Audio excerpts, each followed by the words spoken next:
along the north shore of the St. Lawrence at the Tadoussac Dunes, a 3-hour drive northeast from Quebec City. And the photos, this photo and the ones I'm going to show you are actually photos that from that actual day. 144,000 bay-breasted warblers passed by them that day. I'm guessing nobody's seen that many going through one of the Chicago parks in a day. 29,000 Blackburnian warblers passed by them. 108,000 Cape May warblers. While these birders were lucky enough to be in the right place at the right time to document this abundance, the fact that... Sorry, I just want to check. Can folks see the presentation? Can you raise your hand if you can see? We can't see the presentation. Sorry to interrupt. Oh gosh. Well, you know what? Let me, that's awful. Because these are really beautiful, beautiful slides. So I'm going to show you at least the slides. Okay, here we go. You really bared with me. You bared with me too long. We can see him now. Thank you. Okay.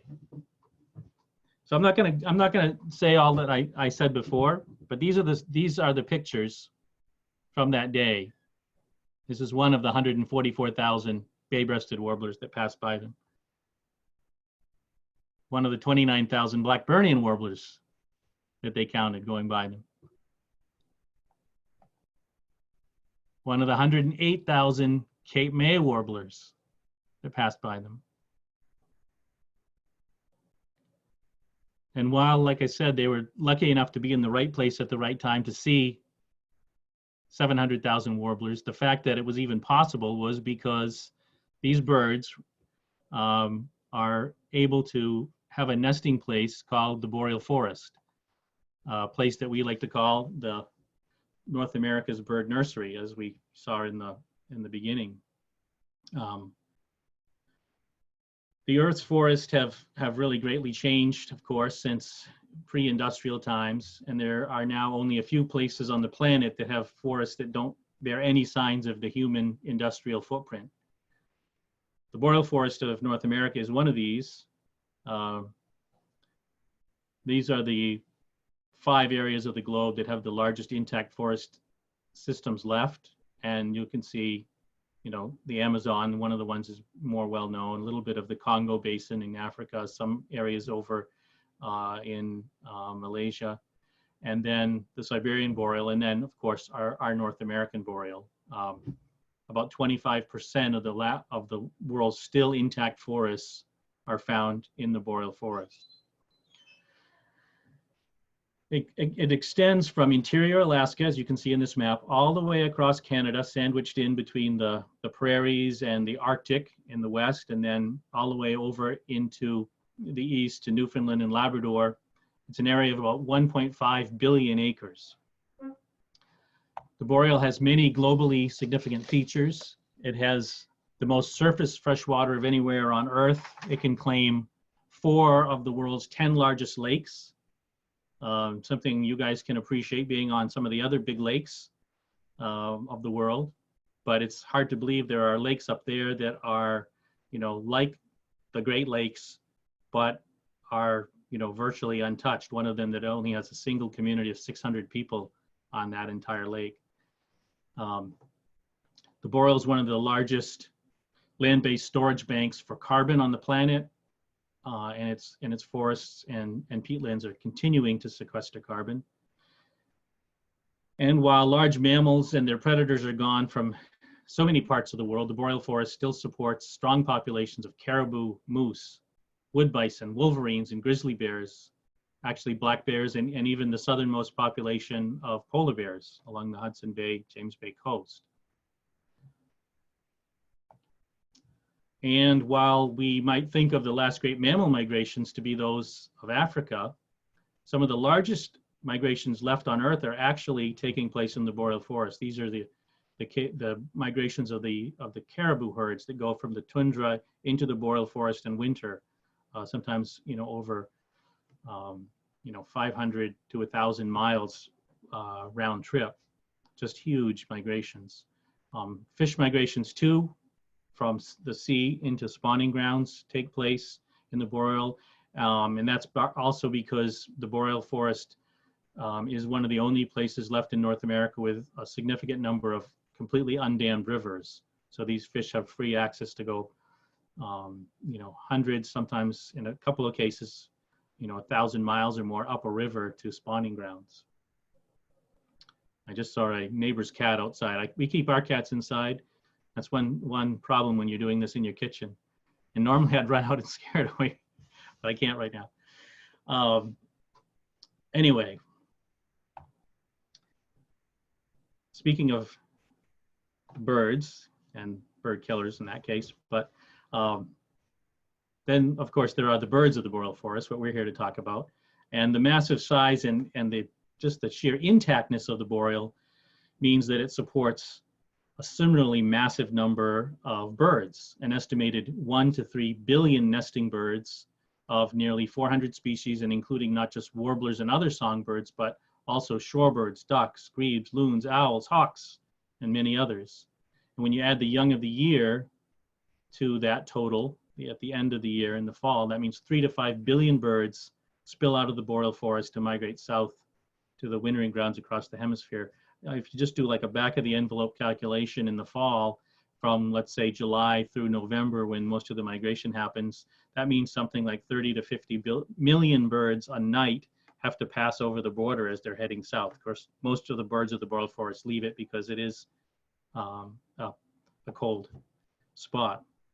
Now, some of you who are birders, into birds, may have had you know, this thought of boreal birds to mean something very particular. And this is one of the birds that you might be thinking of when you hear the term boreal birds, you know, the Canada jay, what used to be called the gray jay. This is a range map that shows where it occurs, which is essentially across the entire boreal forest, a little bit down in the Rockies. And there's a set of other birds like that, the boreal chickadee, of course, or the spruce grouse. And there's a few others like that, black-backed woodpecker. And a lot of times birders just assume when I'm talking about boreal birds that that's what I mean. And those are special birds, and I know lots of people travel to, you know, northern Minnesota or come up here to Maine to see those, or parts of Canada. And of course, those are places that are just on the very southern edge of the range that extends all across the boreal. But boreal birds are a lot more than just those kind of what we think of as the boreal specialties. You know, again, they range everywhere from sort of sparrows, like the junco up here on the left, or to waterfowl like the surf scoter on the right, or the scaup, lesser and greater scaup, and all sorts of warblers like this magnolia warbler. But also woodpeckers. In my chat room, we were talking about the migratory woodpeckers, and the yellow-bellied sapsucker you see on the left is a bird that has extensive, really most of its population breeding in the boreal forest. Flickers are another one, extensive populations across the boreal forest. And then warblers like that black burnie in there at the top, the kind of fiery throated bird, huge number of those in the boreal, or the yellow rumped warbler with its little yellow headlights on the front of the body there. You can only see one of them poking through that willow in that shot, but and of course that's a bird that's migrating through your area, I know, in numbers, probably sapsuckers too.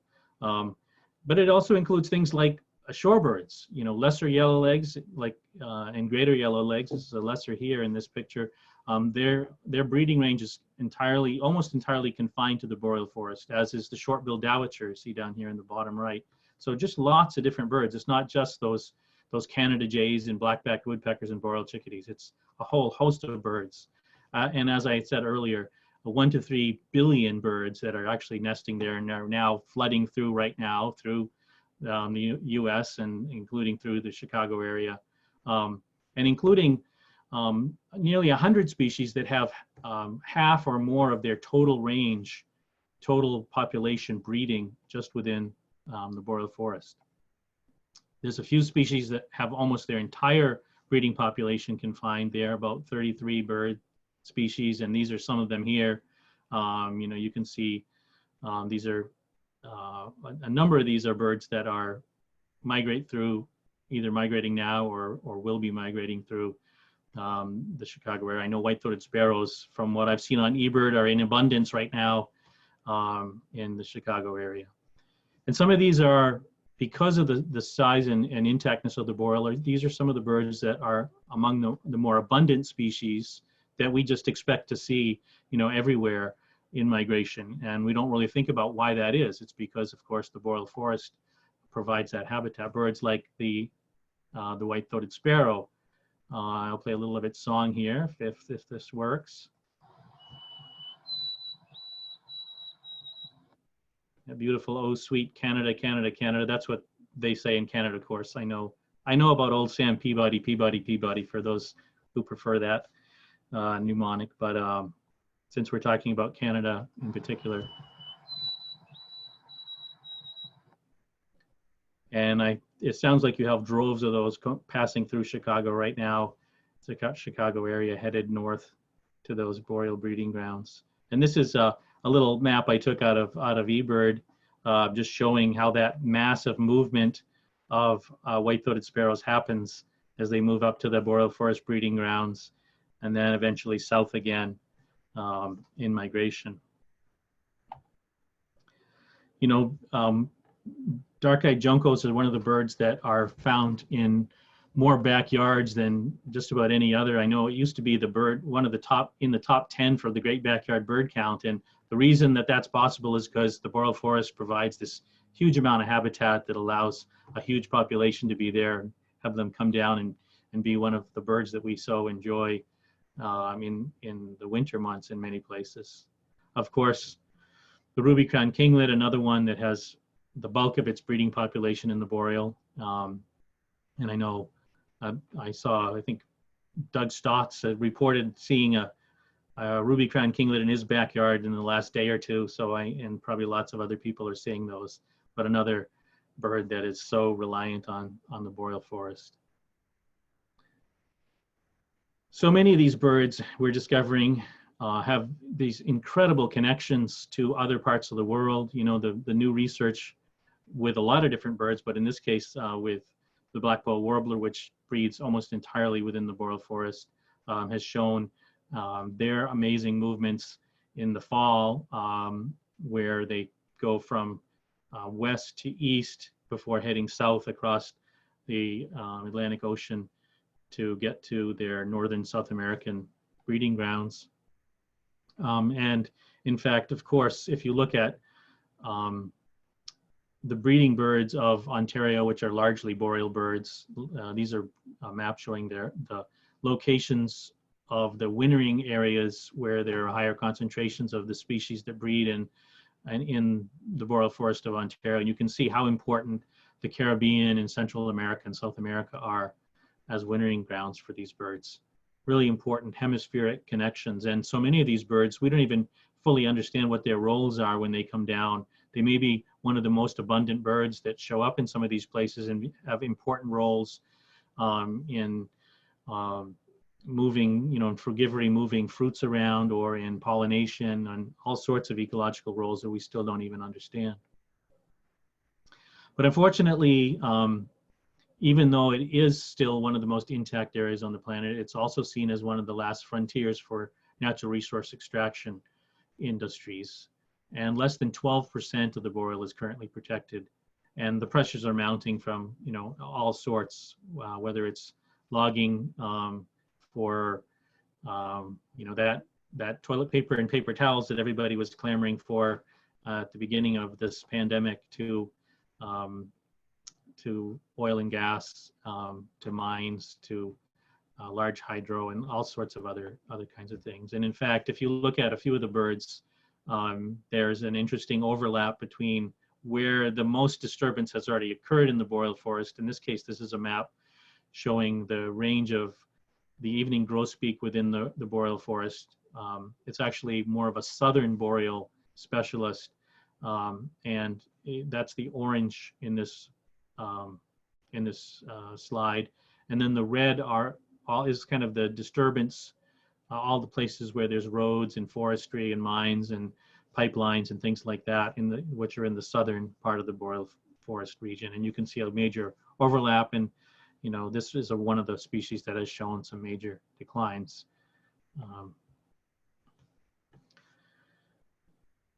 There's been some work over the last decade or 15 years or so to look at what the target should be for how much land needs to be protected or restored. And this just kind of sums up the basic idea. But, you know, the old benchmarks were something like, you know, we need to protect 10% of a biome or an ecosystem. And the new science, all sorts of new science is showing it has to be much bigger than that if we really want to protect the full range of species, maintain resilience, including to climate change, and to also maintain our ecosystem services, whether it's for clean air and clean water or for carbon sequestration. And that thinking has been applied definitely in the Boreal Forest, in our work and the work of many others, because it's a place where you still have the opportunity. It's one of the last great conservation opportunities of our time, of the human, you know, the human population on Earth, really. This is a last chance for us to do it right, and we're trying to apply that new science. Fortunately, in Canada, Indigenous people have been in the lead on trying to maintain those values. They're Indigenous people, I don't know if you guys can hear that cardinal singing right behind me. Hopefully it's not too distracting. These birds, you know how they are. It's distracting me, as you can see, but Indigenous people in Canada have maintained themselves on the land. There are something like 600 communities still across the Boreal Forest, a large number of them only accessible in much of the year by air, in the winter sometimes with ice roads. And they're now taking a much greater role partly because of some recent Supreme Court decisions in Canada that have asserted their rights to the land and to be the decision makers. And so we've been trying to come alongside these Indigenous governments and communities as they are pressing forward on some really amazing, ambitious conservation proposals, some of the largest in the world. And it's all across the Boreal, from the Yukon in the west, through the Northwest Territories, Alberta, British Columbia, Manitoba, Ontario, Quebec in the east, and to Newfoundland and Labrador. All sorts of examples, and you'll hear more and more about those. In fact, one of the places that you might have heard about if you get Audubon magazine is the Fedene Nene. You can see in kind of a purplish color there in the Northwest Territories, an area of about 6 or 7 million acres. We're talking really big places here. So these are some of the biggest conservation actions happening in the world anywhere. You know, they're sort of on the order of what Theodore Roosevelt was doing, you know, back in the early parts of the 1900s here in the Western US. These are massive areas, and you can imagine, you know, a place with 6 or 7 million acres has to support, you know, 10+ million breeding birds or something, you know, some very, very large number. So these are some of the most important actions that are protecting those birds that are migrating through Chicago right now. And we, in our new Audubon program and in the work that I've been part of in that International Boreal Conservation Campaign Coalition, are trying to help support those and move those along. And we've had some amazing success in helping to move some of these along. You can see the growth in protected areas across the Boreal. And actually right now there's in the order of 100 million acres of potential proposed protected areas that Indigenous governments and communities are trying to put forward right now. So there's really this opportunity to just, you know, to go even further. And so we're pretty excited to be part of that program, working alongside these Indigenous governments and communities, and trying to find ways to support them and help them through science, communications, and advocacy when it's possible. And so you will be able to hear more about that, and I'll give you some web links if you want to follow up on that. Now let me just check my time here a little bit. Okay, well, I wanted to kind of give you a very, very brief sense of a few places from some of the visits that I've made to the Boreal, and I may just go through really quickly and just skip a few of them in the interest of time to make sure we have some time for questions. But let me just go through a couple. One of the more special places that I have ever visited is the Northwest Territories. I've had a number of trips up there. And these yellow kind of gold dots up there are two spots in the Northwest Territories. One of them is at Yellowknife, the capital of the Northwest Territories, on Great Slave Lake, which is one of the world's largest lakes. And then north of that, a little community called Delaney on Great Bear Lake, which is, again, one of the world's largest lakes. And it has only a single community of 600 people on it. And it's considered probably the world's largest pristine lake left on Earth. Actually, it's the place where you can get the largest lake trout on Earth. They're literally like the size of your leg, just massive, very, very old lake trout. I got to go up there with Pete Dunn and his wife Linda and Scott Weidensall and a couple other people a few years ago. This is them up in Yellowknife.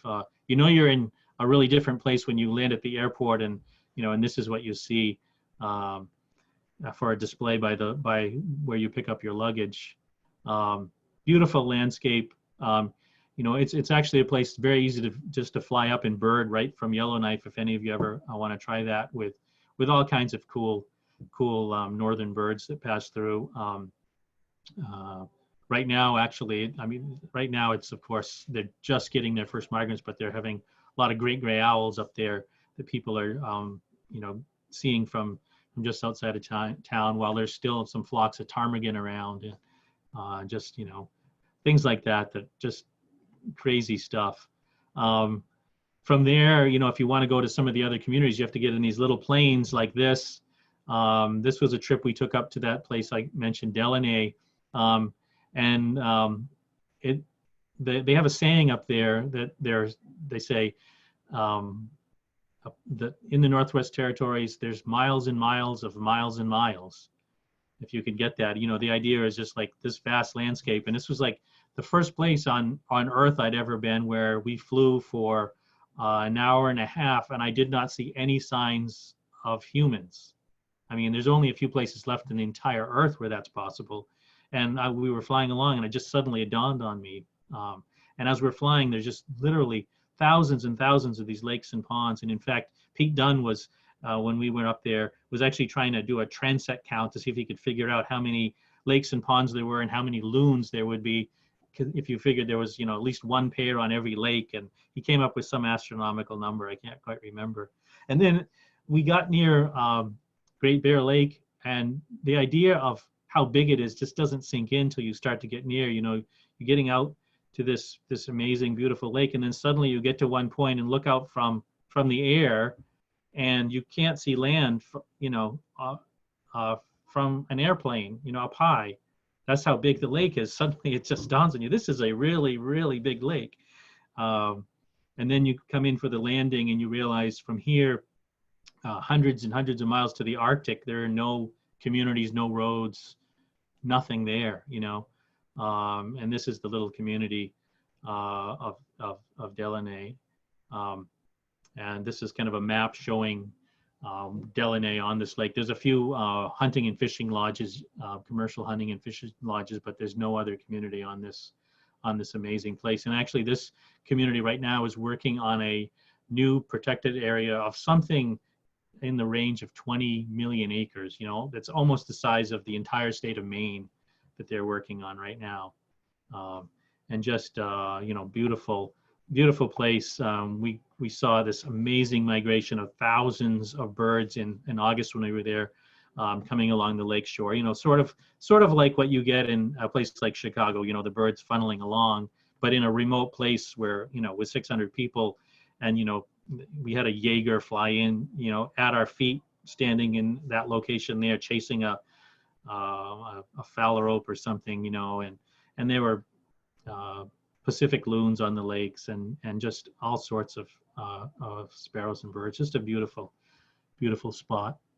I have a few other places I could talk about, but I'm cognizant of the time here, And so I'm going to check in with Forrest to see whether I should.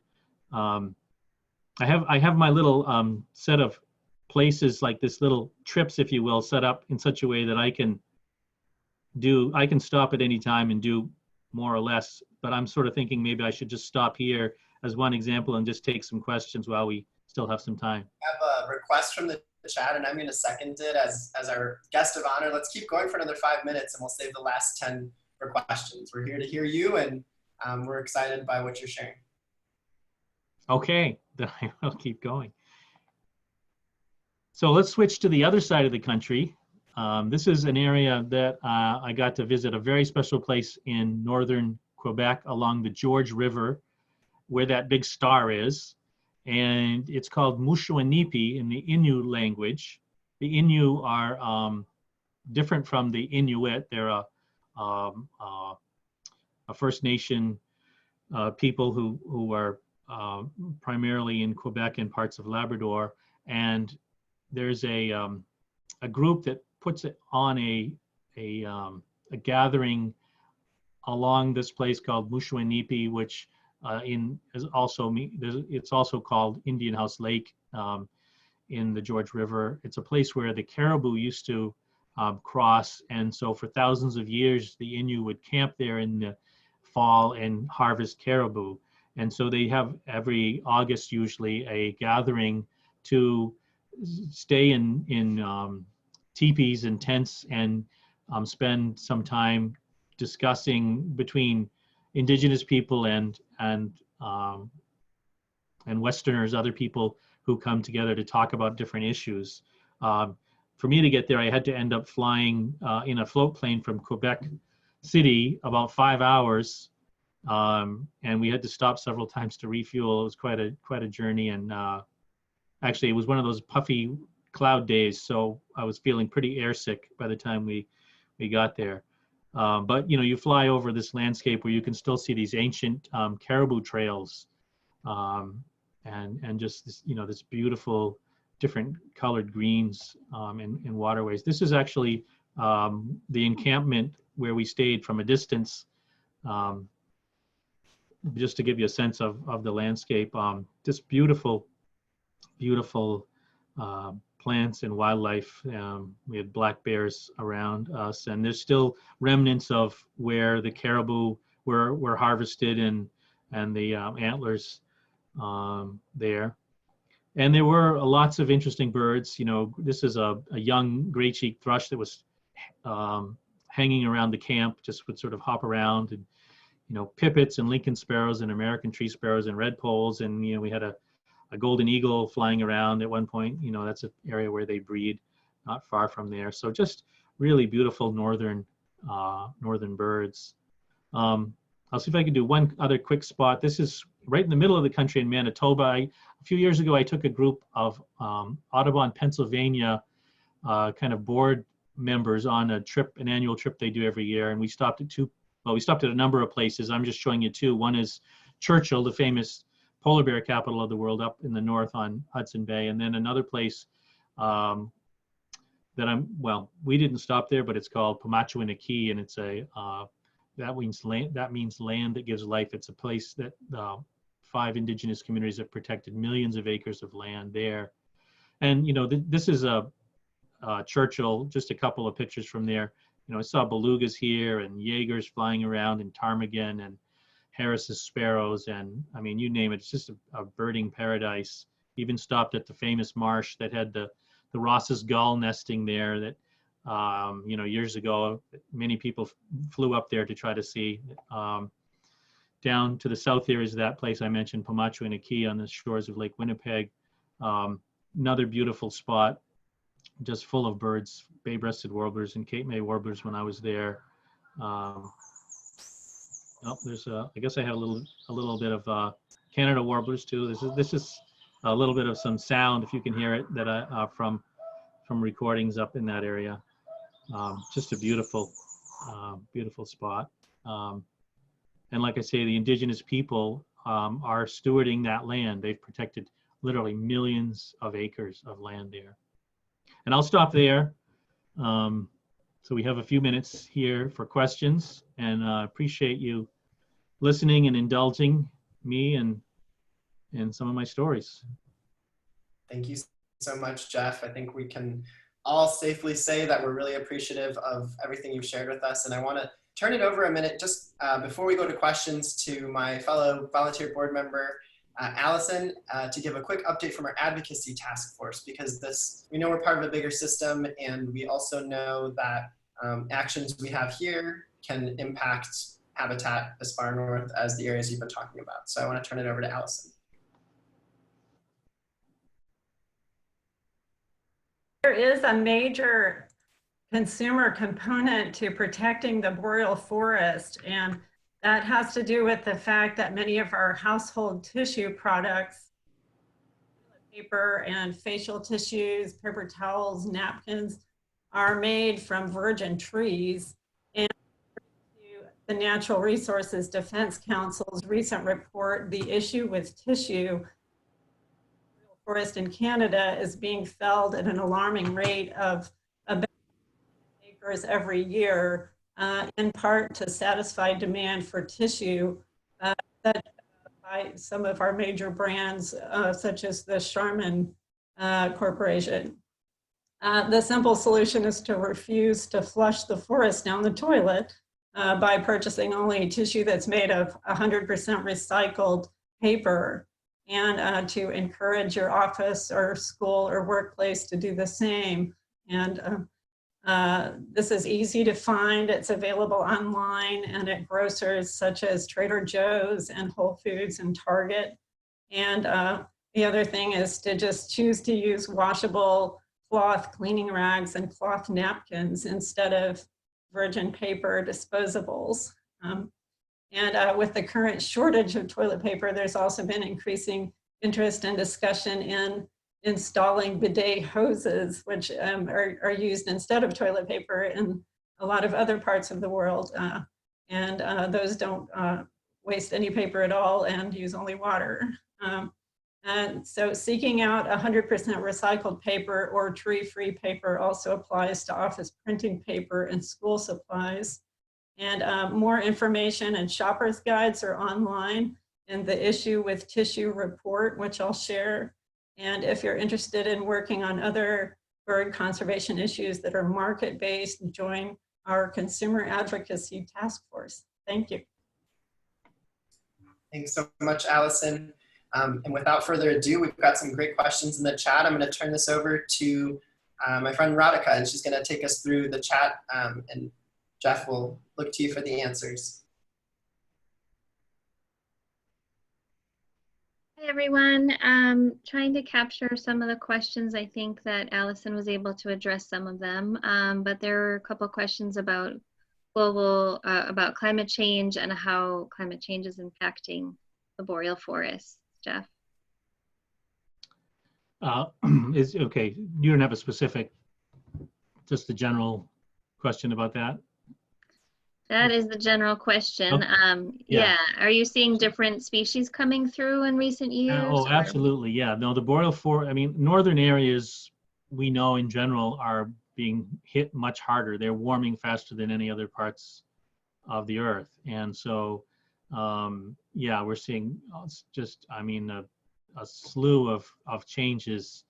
You know, the boreal's expected to shrink in size by at least 25%, maybe more, just from, you know, drying and warming, you know, increased numbers of fires, huge fires further north, you know, the melting of the permafrost, which has basically keeps all that that carbon that's been stored there for thousands of years in the bank. There's a lot of things happening as far as bird changes.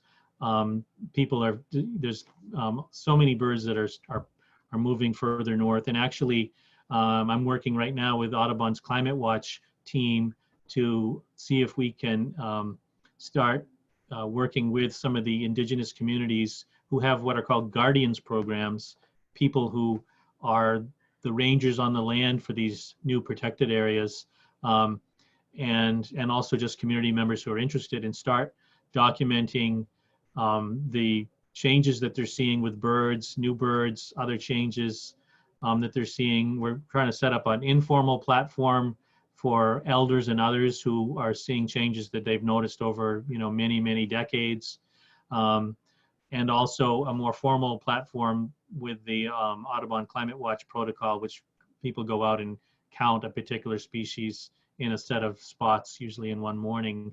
So we're trying to actually start documenting what some of those changes are, but there's a lot of changes. We actually did a report while I was still with Boreal Songbird Initiative 2 years ago on the projected areas where birds will stay in place longer, what we call refugia, and then places and species that are going to be moving across the landscape and where they're going to be ending up. So we kind of came up with some recommendations for all the different sorts of places that need to be protected. Basically, you need to protect a lot more of it because you have some places where birds will, climate's going to stay more or less the same or change less, and the birds will stay in those spots, in those refugia.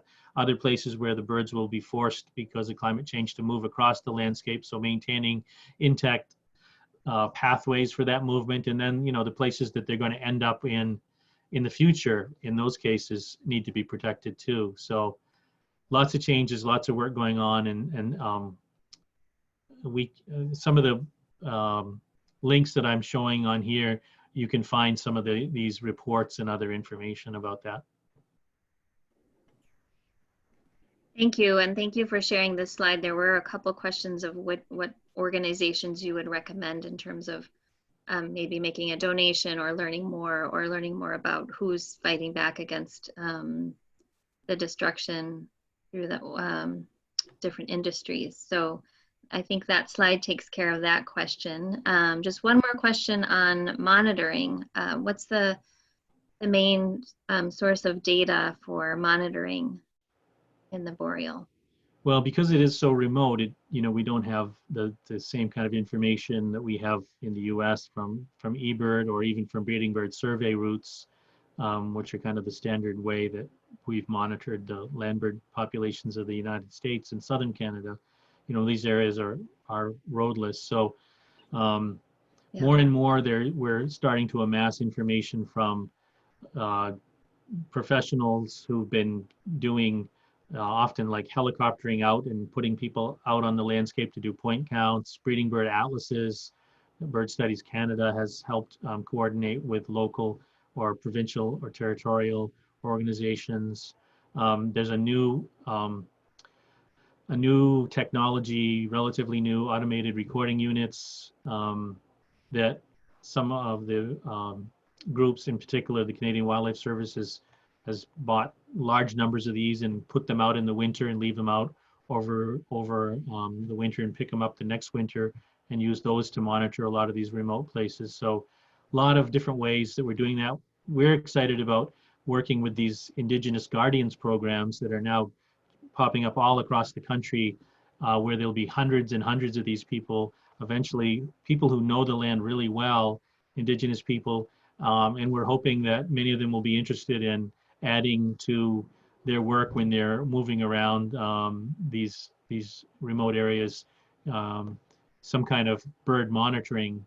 So we're sort of trying to see, what kind of interest there might be with that. And, obviously that could be a special role at Audubon in all of its forms, from Audubon chapters to, Audubon state offices and Audubon programs could really potentially be part of and be helpful in training and participating and being part of that.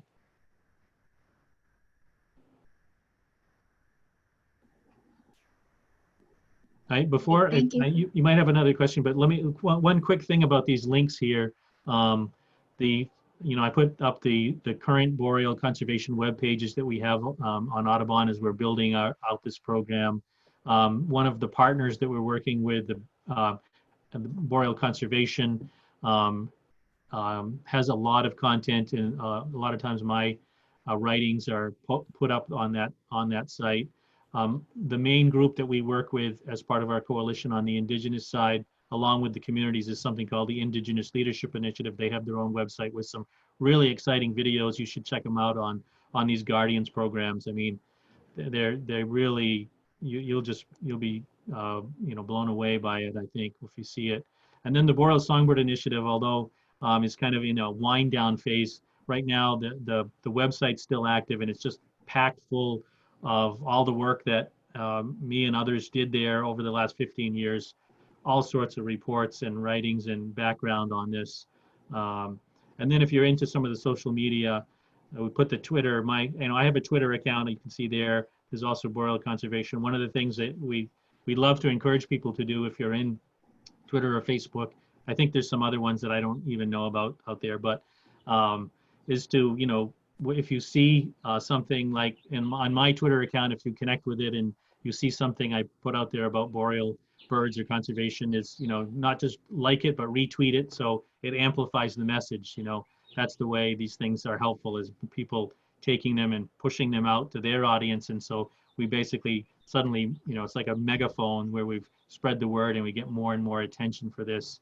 And that ends up helping those indigenous groups or, that are trying to get these protected. They need even if they propose them for protecting, they need the federal and provincial or territorial government to go along with it.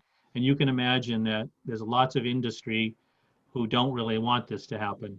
And so, they're getting pushed not to agree to these proposals and not to agree to them, the large scope of them. They want them to be smaller, trying to make them smaller and smaller, the protected areas I'm talking about. So they need all the public support they can get. And the more we can get the message out and show that what they're doing in the Boreal Forest to protect these lands is taking care of our birds, that come through in migration and winter, that we're all connected in this, and we kind of all need to be helping and supporting their efforts up there. Thank you, Jeff, and thank you everyone for the great questions. I am going to keep us on track and be mindful of everyone's time. We're going to close up in just a second.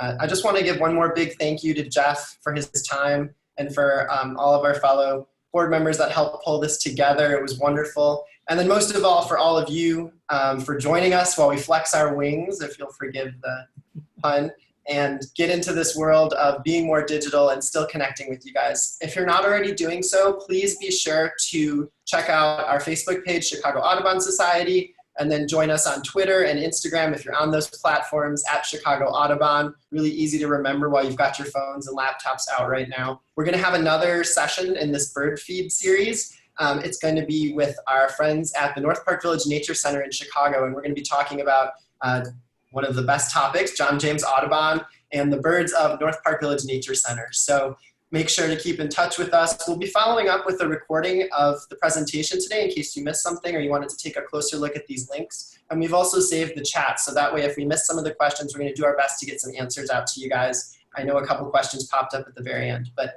thank you all for joining again, and I hope you guys stay safe, and we look forward to seeing you on May 5th at 6 p.m. for our talk about John James Audubon and the birds of North Park Village Nature Center. Thank you all. It's been fun. Thank you, Jeff. Bye-bye.